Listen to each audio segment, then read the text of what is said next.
supposed to have been bringing forth fruit, and it wasn't. So what good will it do to have this fig tree here deceiving people? I come through, I want some figs, and you ain't got it. And it's your job to produce. Well, God knew that tree wasn't going to produce. The tree ain't no telling how long that tree had been sitting there. How many years and seasons that it went by, and the tree decided the tree didn't bring forth fruit. And that's the way it is for us spiritually. How many years we have sat around and done nothing for God? How many people have we brought back?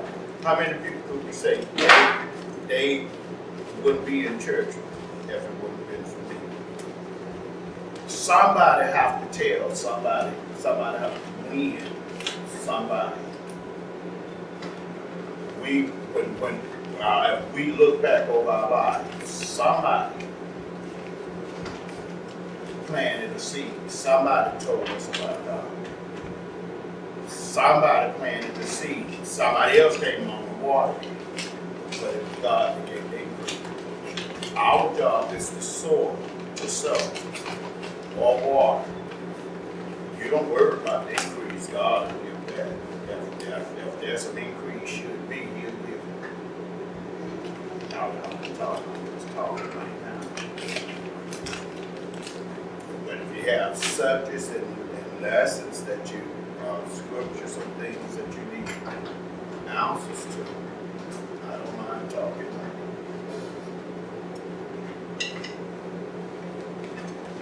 But this is why it's very important for us to be watching. We're in the last days.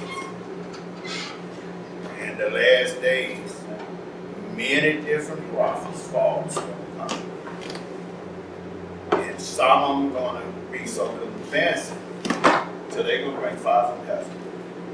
We cannot get caught up on gifts and callings. People, oh, I'm so spiritually. Did you give that thing to her? Yeah, while I'm thinking. We can be so caught up on spiritual things. And if you take care of that, you'll be able to do it at the store. You don't have to go to okay, we get the car inspected. We can get so caught up on things that we lose sight on God. And there's a lot of false teachers out there, a lot of false preachers, a lot of false folks. And if they not operating love, someone instead of being about they operate under the gifts of the Spirit. The devil can do that. If God chooses to let him do it, he's a deceiver. And your gifts and callings come without repentance. You don't have to be saved to have a gift. You don't have to be you don't have to be a believer to have a gift. You don't have to be a believer to do great works. That comes without repentance. Jesus didn't say you had to believe in him to do a great work. He said, these signs should follow them that believe. If you believe in them, they can happen. Some people have faith. They ain't got no realness of God, but they got faith. Some people believe in something else that is different from what God is, what we believe in. And it works. Because Jesus says, so men think and so seeking. If you think that's going to work, it may work for you. And this where sometimes things can trigger, our walk with God is when they come down to pleasing God. We won't please God by what He asks for, what He asks us to do. And you can have all the works you want. If you don't have faith, it's not going to work. It's dead. You can have all the faith you want. If you don't have works, it's dead. So if you believe in something, it can happen. Some folks are so scared of witchcraft and voodoo and all of that stuff. They believe in it. And if that stuff really ain't working, but their mind is working. And a lot of these folks accomplish stuff Not by what the scriptures say, but they go into this other realm of thinking. And they accomplish. And then if we ain't careful, they'll deceive us with this same junk. So you can discern all you want. You can walk in here and you can tell me where the last time I peed, the last time I sat down, the last drink of water I drunk. You can tell me what time I done it. You can tell me what I'm thinking about. You can tell me what's in my pocket. That don't make you saved. And this one thing all believers in God should learn. When folks talking to you about saying the Lord said something, you be still, look them in their eyes, and listen. I don't care whether they telling the truth or telling a lie. I'll stand right there and listen. Because if you say, God said something, you got my attention. I don't want to feel nothing. I don't want nothing to come over my head and knock me out. I don't want nothing to happen, but I want to hear what God said. And I'll judge whether or not it's true or false. If God said it, you can bet your bottom dollar. You can bet your life on it that it will happen like God said. Whether you receive it or not. I don't receive everything people say. And some people call themselves using psychology on you. I've been in churches where the Lord said he was going to do this, and they try to wean something like, if you respond to what they say, that tells them whether or not they right or wrong. God ain't into tricks. If God said you's a liar, you's a liar. I don't care what you say. I don't care how you fix it up. You don't have to come to me telling me the Lord said, you already fasting and praying, but the Lord said he wants you to fast and pray more. Really? You ain't going to fix me up. And so I'm saying to you all, don't let people fix your brain. Let me show you something that we can use for scripture that to back up some of the things I said. This man came to Jesus and he said, "Good master." Now let me just deal with that for a moment. Good master. Right then he done opened the door for Jesus to, if Jesus was the type of person that you could brainwash me, you could say things that make me feel good, you can get in my head. Right then those was words to try to get in Jesus' head. Now, I'm speculating this, I'm saying this too because I'm teaching. Whether that was the man's intent or not. That's something to think about. People come to you and they start trying to build you up. I know whether or not I fast and pray. And it don't take no fasting and praying if I don't have to. If I want to fast, I fast. But now prayer, yes, it takes prayer. But we need to know what kind of fast God has chosen, because a lot of us fasting and going home for a bunch of nonsense. Don't even make no sense. If you have to fast and pray to get something from God, you got a problem. God is not hard of hearing, and he's not short and slack concerning his promise. So the man said to him, he said, "Good master, what must I do to inherit eternal life?" Jesus busted his bubbles right there. Jesus said, "Why call me good? There ain't nobody good with God." But if you ask me a question, if it's something you want to know about being saved, keep the commandments, keep God saying. And Jesus knew where he was going with that. Okay, you want to get in somebody's head, let me get in yours. You say you want to be saved, keep the commandments. Young man thought he was small. I kept those from my youth up. What like I yet. Jesus took one of the same commandments to show him you so confused over what you didn't care. Keeping it and doing it is one thing. It's two different things. So if you want eternal life, go sell all your goods and give it to the poor. Think about it. You know what happened? You know what that young man done? He walked away with sorrow in his heart. Because he wasn't really interested in salvation. You can get in God's head.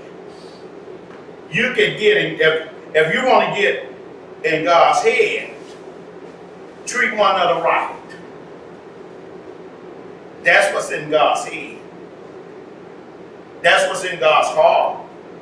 That's what's on God's mind. Because God watches his word. He hastens his word to bring his word to pass. His word will not return unto him void, but his word will accomplish what he sent it out for. So if you want to get in God's head, get in his word. His word will tell you what he wants, what he expects. And so people come up with this nonsense about what they use psychology. You can't use that junk on me. I've been wrong too long for that. I've seen too many people use that trick and that mess to try to get in folks' head, and then they can tell them what they want put in them, and they ain't got nothing to do with what God said.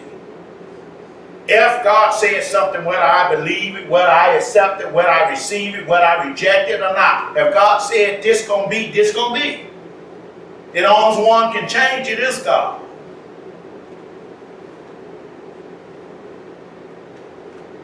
Walk up here trying to tell you something, you get all happy and all carried away, and just because they didn't hear the fruit notes in your life. I know that there are people that have high blood pressure. I know there's people that got cancers. The world is so full of people till I can name out a disease saying there's somebody out there at the age of 10 years old dying with a cancer, and I can name the cancer or a strange disease, and I can name it and all of that I can say somebody in the world is watching me, heard that. Oh, God is talking to me. No, if God talking to you, he'll be specific to you. God don't have to guess who is sick.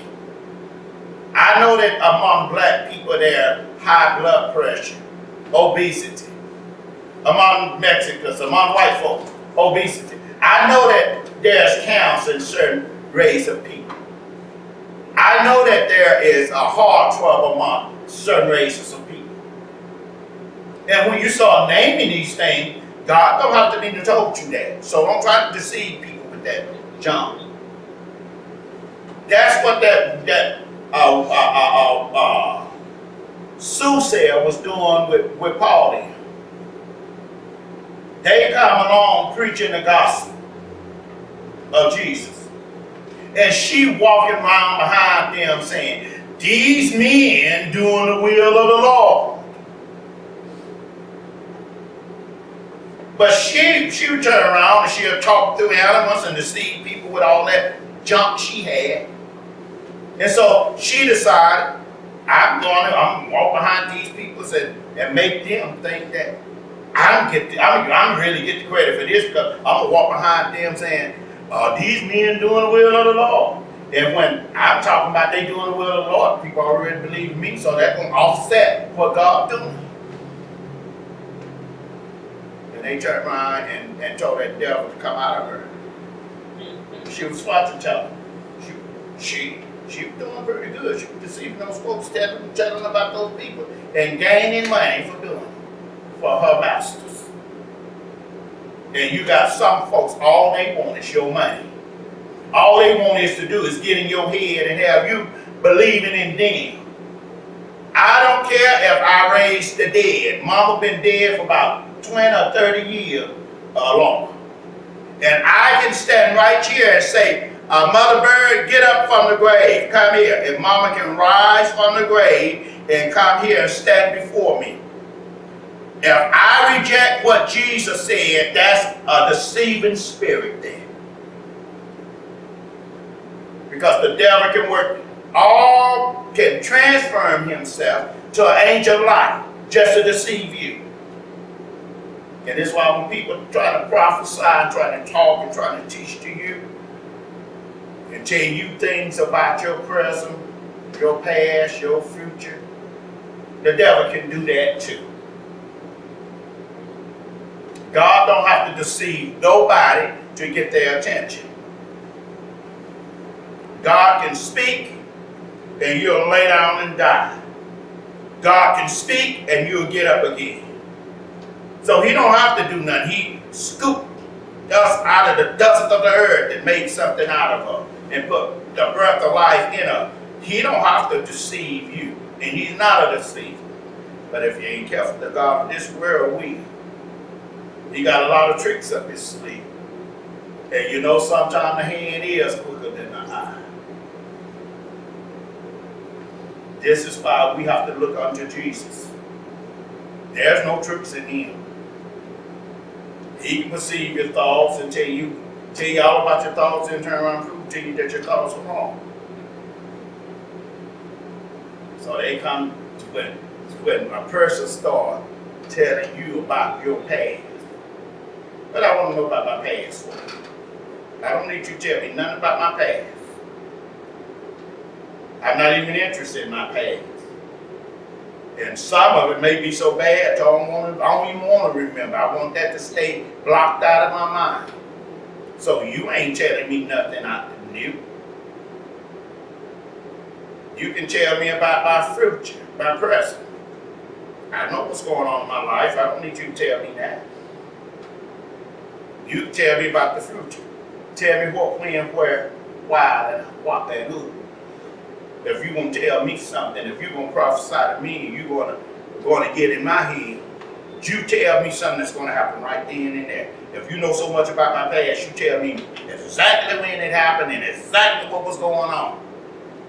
Don't you miss it, because if so, you're lying. You don't know nothing, you guess it. When you know something, you don't have to guess nothing. I don't have to question you about your past. I don't have to walk around and tell you I'm picking up this and that about you. If God got something to tell you, He would flat out tell you. Your prophecy, your wisdom, your discerning, your knowledge don't mean nothing to me. And it don't mean nothing to God's people, because you cannot deceive God's people. But if God's people be that stupid and gullible enough to let you, that's you. That's them. So my sin is, gifts and callings come without repentance. And God don't have to be the said you. God don't have to tell you your past. God tell you how to get rid of your past and get out of your past and not get caught up in that mess no more. And sometimes people, they start playing on folks' intelligence. Just like some of us, we're setting, we see how the leaders of God's house, of God's people, are prospering. And some of us will be mad as hell about those people. But we dumb as hell because we go right back and support them. What kind of preacher will live like a superstar in this world and watch you suffer and want to tell you about God? What can you tell me about God if you don't think enough of me to give me some love? Possum up the cemetery, raccoon on the ground. Raccoon said to the possum, the possum up the cemetery telling the raccoon on the ground, "Oh, I love you. I care for you." And he cinema show is good. And the raccoon on the ground couldn't get up there, so he looked up there and said, "If you love me, throw me some cinema style." You want to tell me about God? Reach in your pocket if I need some money. Reach in your pocket and give me some money.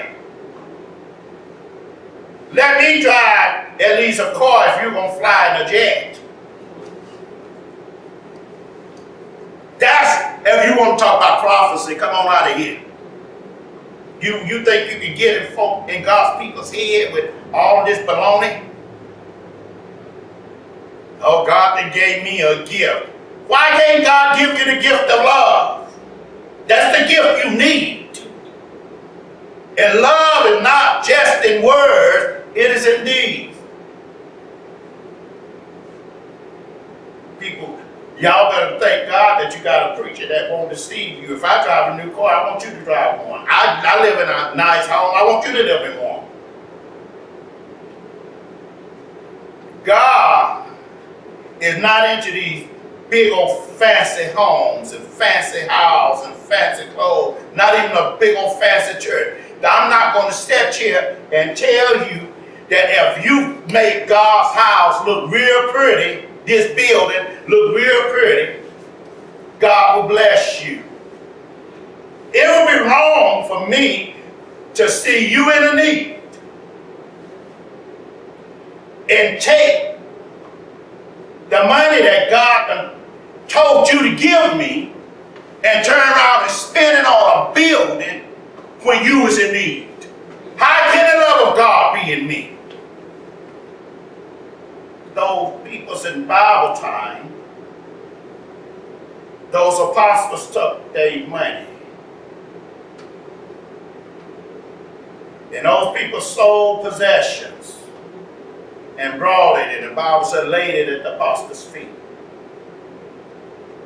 Those apostles didn't take that money and put it into a lot of big fine buildings and tear good buildings down and build bigger ones.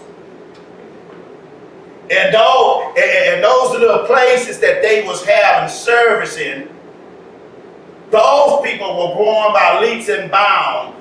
Paul or Peter, one of them preached a sermon, and 5,000 souls was added that one sermon.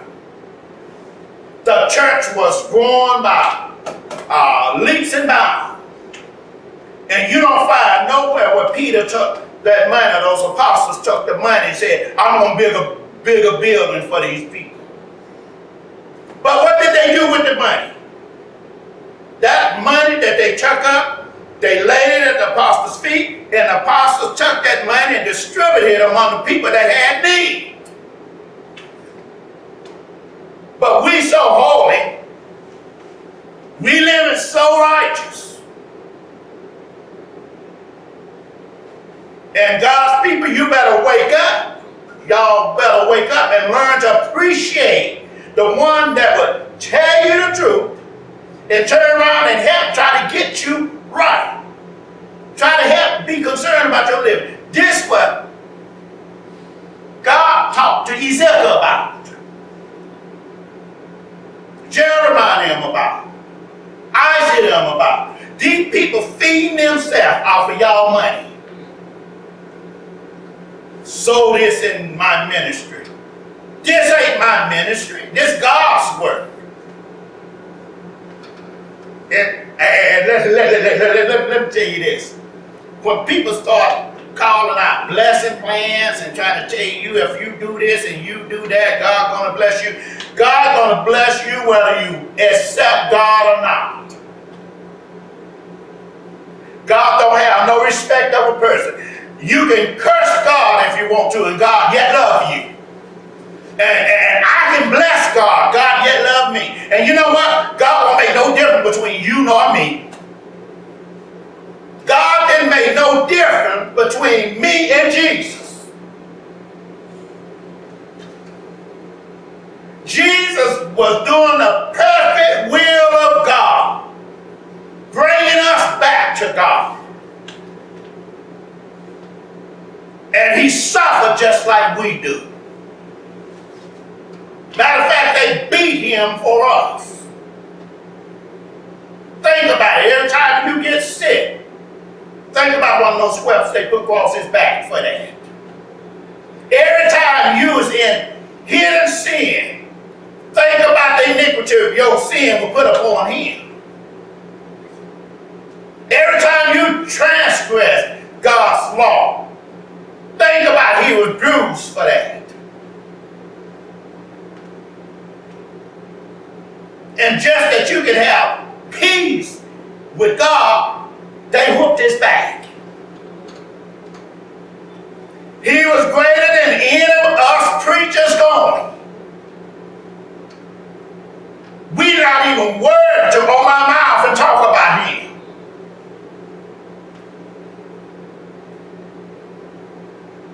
And when he decided that he was going to appear before all of Jerusalem, he got a jackass and rode it. And we robbing God's people. And some of us, God's people, we so stupid, we flock to stuff like that, and then we sit around and want to talk about the people they get. If you're that stupid that they will use you and take advantages of you, and you know it, they should do it. And yes, it's wrong for them to do it, because if we ain't careful using God's people in hell, we're going to lift up our eyes. Because Jesus says it's very hard for a rich man to get to heaven. And the reason why it's hard for them to get to heaven is because they trust in riches. We supposed to be preaching the gospel of Jesus Christ.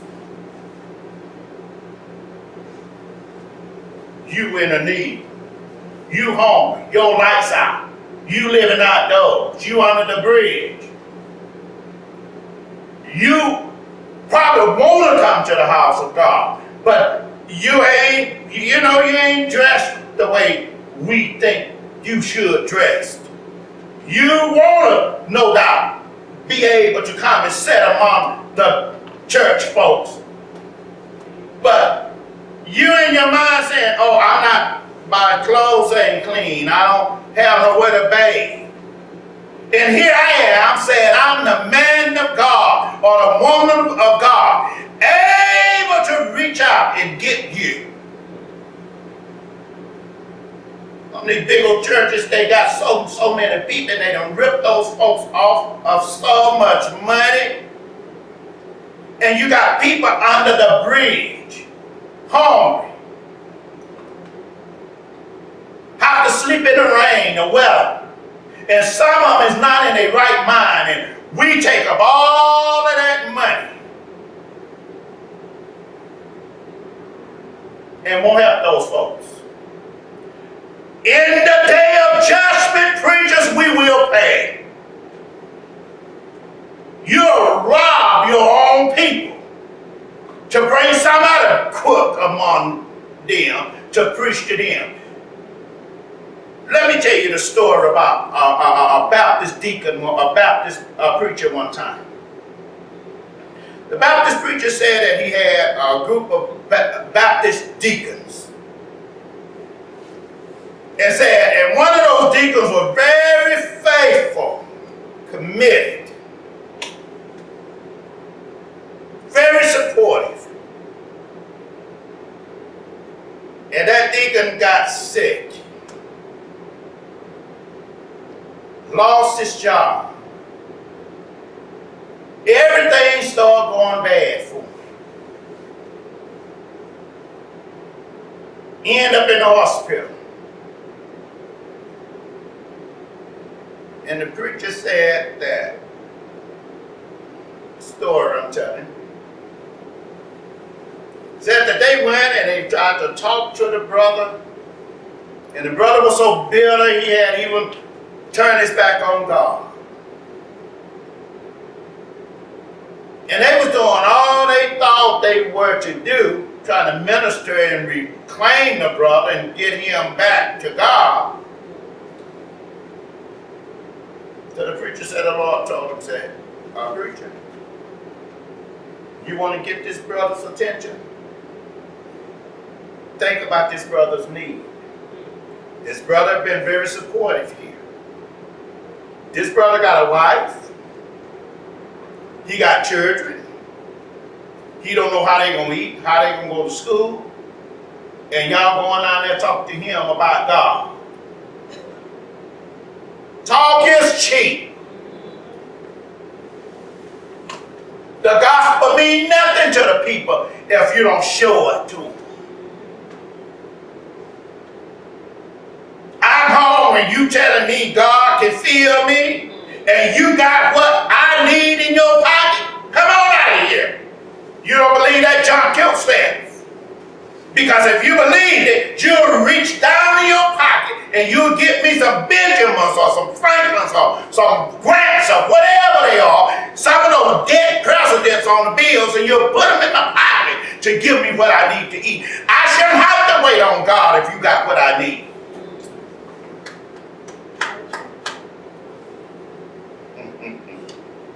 Now see, I don't know why I'm going this way. We start talking about something else. I don't want none of y'all to be gullible to that.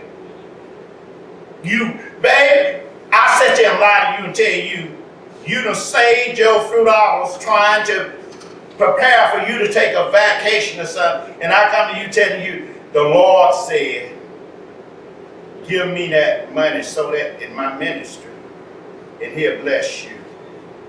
Don't be that gullible for that lie. See, because God ain't told you nothing. Let me tell you something. If God wants you to know something, He don't have to use me to tell you. He can tell you Himself. Wait a minute. Let us get this right. This great God that stepped out on nothing and said, let there be, and nothing come into existence. The only God that can take nothing from nothing and make something. And He can't tell me what to do. He have to use you to tell me. Are you serious? And then I'll sit there and lie to you and tell you, you sow that in a minute. Don't play that Elisha trick on me. And I'm teaching you, don't let them play it on you. They'll run to the scripture about Elisha and the widow. Elisha, remember what he done? He went in there, he ate all that woman's food. That woman told Elisha, said, look, I just got enough food for me and my son, and when we eat this, the land is dying of starvation, hunger. And I just have just enough food to cook this meal for me and my son. And when we eat this, we're going to die. Elisha, you know what Elisha done? So when they want to use that on you, I'm going to tell you how to use that same Elisha on them. That Elisha, he went in that woman's house, overlooked what she had said, had her to cook her last meal, and he sat there and ate every bit of it. Why? Because she trusted him. He was the man of God. She didn't know what God had in store. So this the trick. We preachers, if y'all ain't careful, we'll play that on y'all. And then when he got through eating, let me just be messy about it. My way of saying. No doubt he sat there and that little boy probably was standing there, mouth drizzling. He wanted that bread so bad. No doubt that woman standing there saying, I looked at this man, he's sitting here eating all of this food up from us. I'm just paraphrasing y'all. And Elijah sat there and ate all that woman's food. And when he got through eating it, Elijah, I want to be hard on you in a little. He probably sat there and burped.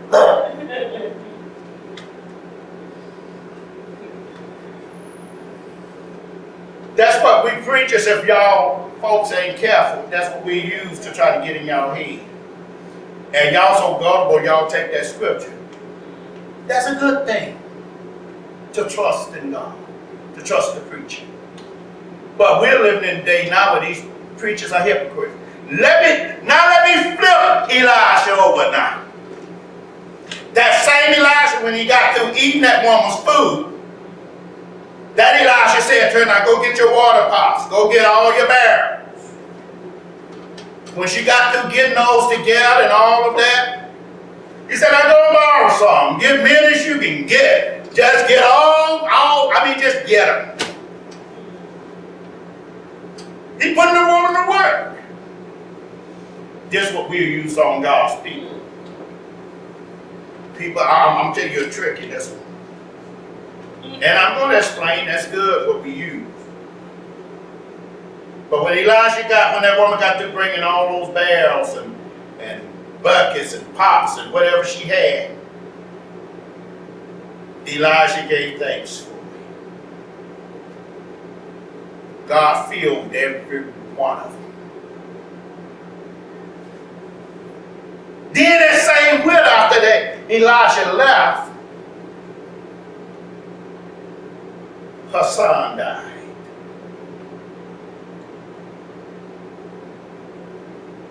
Now wait, I just want you to think about these things, and you choose. Well, her son died, the woman crying and hurting. Where is the man of God?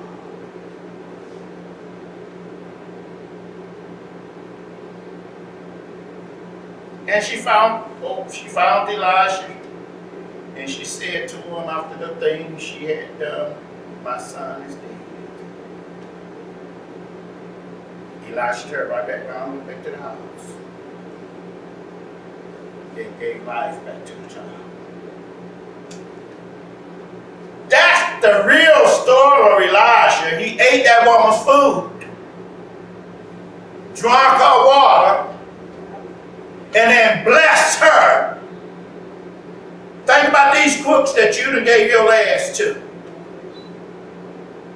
And you go back to them, you know what they tell you? You ain't had faith in God. You didn't believe that. That's a lie. You believe that because you believed it enough to give them your last dime. And what that lie that they told you on God didn't come true. And now they want to blame that on you and say you didn't have faith. Are you serious? I believed you. I believed you enough to go and get my last dime and give it to you. And then you're going to turn around and tell me I didn't have faith? You lied to me. You deceived me, you crook. Oh, see, this against me. If I sit here and tell you all to give me some money, give me your last tithings and your last offerings, and I'll take the Bible and beat you on it. This is what the word of the Lord says. And then you in a need. I sat here in fine clothes with a robe on, driving a fine car, living in a nice home, and looking around at this church saying, oh, I want to make this church look real good. Not off of my money, off of your money. And you struggling. Do I really sound like a man of God? You use some common sense. Jesus left all his riches, all his glory,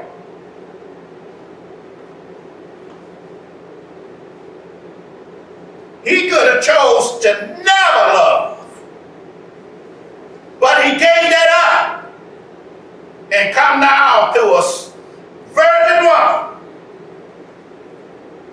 to an earth that wasn't fit for him, just to fix it so you can have fellowship with God. This is what the church is all about. This is what the gospel is all about. You having fellowship with God, not making me rich, not making me fat,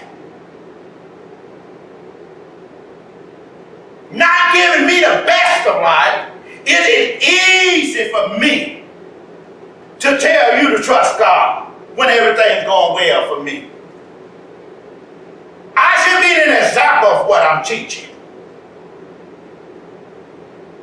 So let me get out and give me a real job.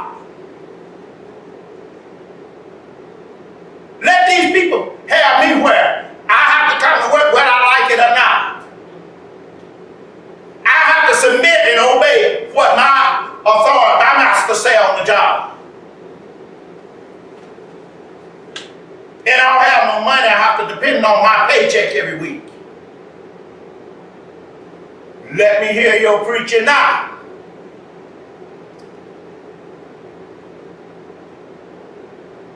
Let me see you look somebody in their face and tell them God will supply your needs. And if you can do that, then you're a good preacher.